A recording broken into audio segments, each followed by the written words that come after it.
Oras na para sa ating Politiko.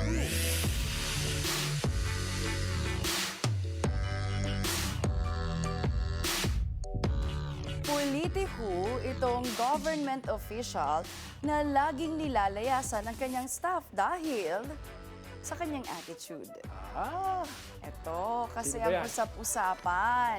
Si Politiko, itong opisyal ng gobyerno na palaging nilalayasan ng staff dahil sa kanyang ugali. Ang usap-usapan kasi may pagka-micromanager daw ang opisyal na ultimo maliliit na bagay, hindi kaya ipaubaya sa kanyang staff. mahirap yan talaga. Mayroon pa nga daw mga okasyon na nagwala ito. Ay, may ganon. Wala.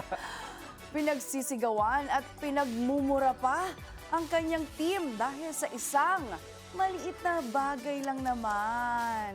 Ayoko yung maging boss. Hirap maging boss yung ganyan. Oo, confirmed daw na may anger issue si Politiko at hindi daw talaga maganda ang asal. Dapat yung pag-isip-isipan. Pasko pa naman, Regina. Magmuni-muni siya.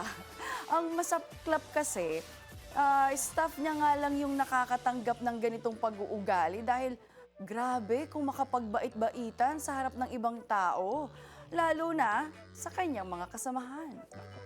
Iba. Ayaw ka nang salita. Sige, tuloy mo na lang muna. Isang malaking plastic bag, gusto mong sabihin. Orokan, gano'n. Kaya Uy, Brad yun. natatawa na lang ang staff ni Politiko na may Bible verse pa raw ang mga post ng opisyal, pero malayong-malayo naman daw ang ugali nito sa totoong buhay. Kaya naman, kada ilang buwan lang ay pabago-bago na ang tauhan sa kanyang opisina dahil walang makatagal sa kanyang pag-uugali. Oh, clue naman dyan, Meiji. Ito na, Anong meron? Itong opisyal na to na talaga mga sa iba mabait. Pero sa mga staff niya ay Hindi. hindi pala.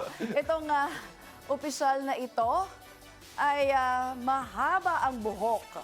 Pero napakaikli ng pasensya. Makihula na. Lalaki